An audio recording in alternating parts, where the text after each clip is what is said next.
The House Rules Committee is taking up House Speaker Kevin McCarthy's debt limit bill today.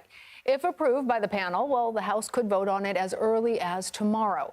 McCarthy's so-called Limit, Save, Grow Act marks his and other Republicans' first legislative attempt to bring President Biden to the negotiating table on the debt ceiling. But the White House has repeatedly said that the president will not negotiate on this issue. The U.S. is expected to default on its debt as early as June. CBS News congressional correspondent Nicole Killian joins us now from Capitol Hill. Hey there, Nicole. So how likely is it that the plan will be approved by the House Rules Committee today and be voted on possibly tomorrow?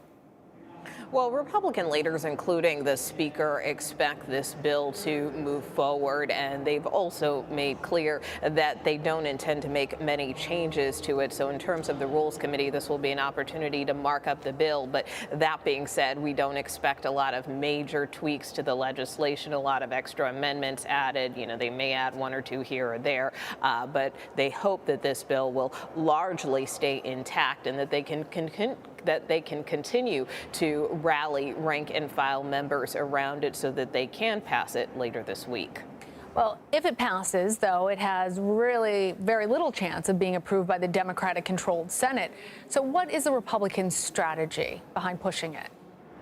Well, this is really an effort to get President Biden back to the negotiating table. At least that's Republicans' hopes. That's the Speaker's hope. You know, the Democrats and the White House have continued to ask Republicans, where is your plan? And so Republicans feel while this is not a formal budget, it is their plan. It is their proposal for reining in spending. They have made clear that they don't agree with raising the debt limit unless it's accompanied by some spending reforms. And so this 320-page bill lays out some of the things that they would like to cut, whether that is clawing back unused COVID funds, whether that is doing away with the president's student loan forgiveness program, whether that is reducing spending back to 2022 levels. Democrats, of course, argue that a lot of those cuts are simply too draconian, which is why it's pretty much dead on arrival here in the democratically controlled Senate. Well, the other thing, too, Nicole, is President Biden does not want to set a precedent by negotiating on the debt limit.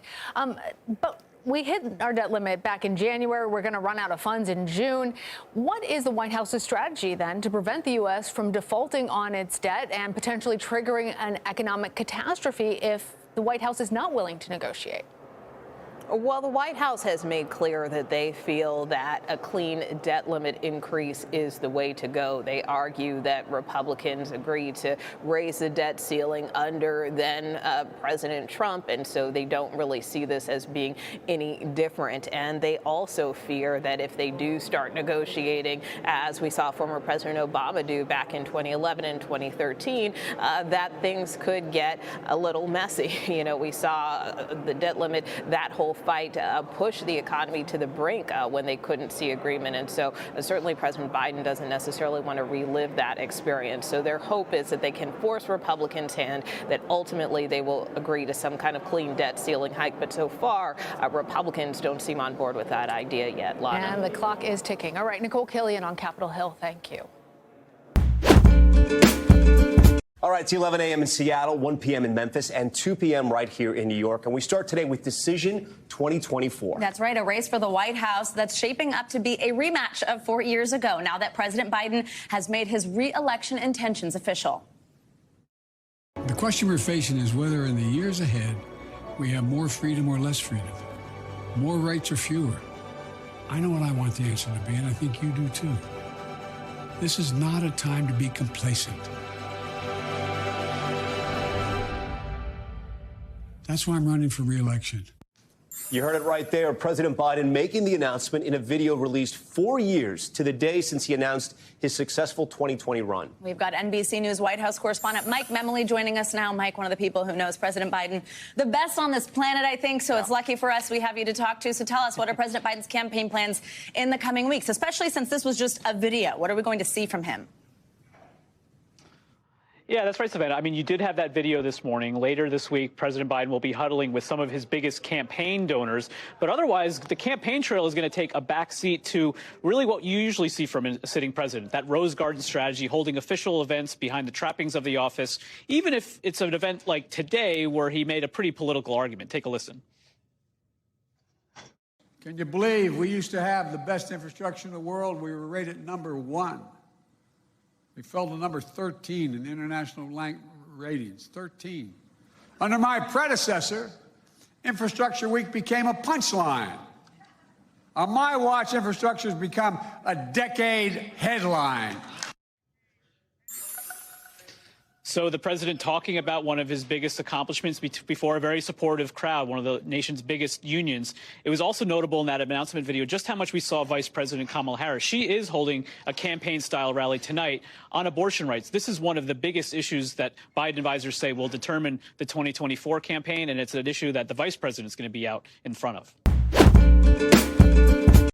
A new report has warned that climate change is driving up malaria numbers after recent extreme weather led to a spike in cases of the mosquito-borne disease. The study by the Global Fund cited last year's devastating flooding in Pakistan as fueling a significant rise in cases. It also warned that warmer climates were enabling the spread of the mosquito population. So you have these extreme weather events, whether flooding in Pakistan or the cyclone in Malawi, leaving lots of stagnant water around the place. And we saw a very sharp uptick in infections and deaths from malaria in both places. Let's get more on this and go live now to Islamabad and our correspondent Sahar Balok. Sahar, the World Health Organization called recent events in Pakistan a perfect storm for malaria. What has caused this highly disturbing situation there? Well, what has happened is that since last year, when the floods had happened, there was a lot of news happening. There was a lot of news reports in local media as well. People were talking about it. There was research happening at that point of time. But currently, Pakistan is going through a critical time. There is economic crisis, there's political crisis, and it seems as if the plight of the poorest of the poor population that was affected by the floods has somehow gone in the background. Nobody's speaking about it as such. And currently, as we speak, there are 33 million people, according to WHO, which were affected badly by the floods. So there is no, talk about it. There's no discussion about, the floods going on. And at the same time, not many people know how these people are living.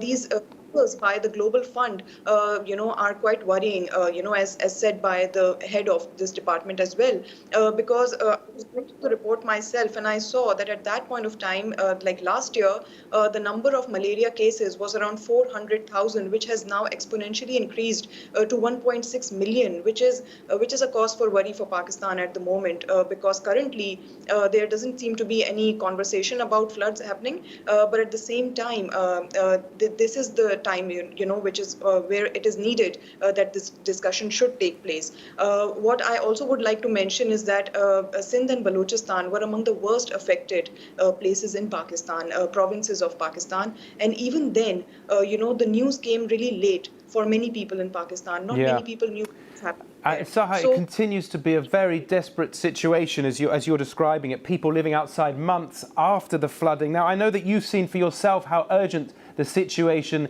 is. Tell us about that and whether there's the appetite and resources from the government to do something about it.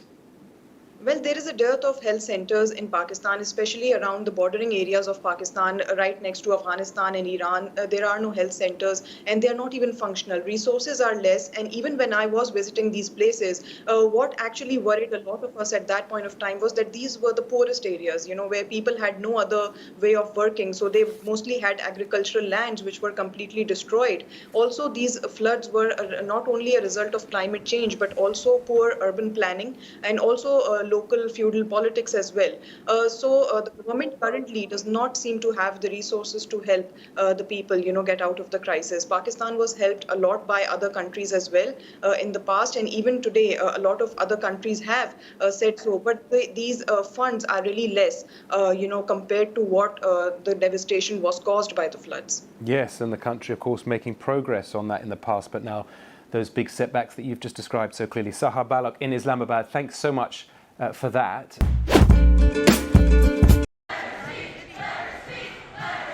Tense moments at Montana's state capitol, police in riot gear entering the House chamber, forcibly removing protesters, arresting 7 of them.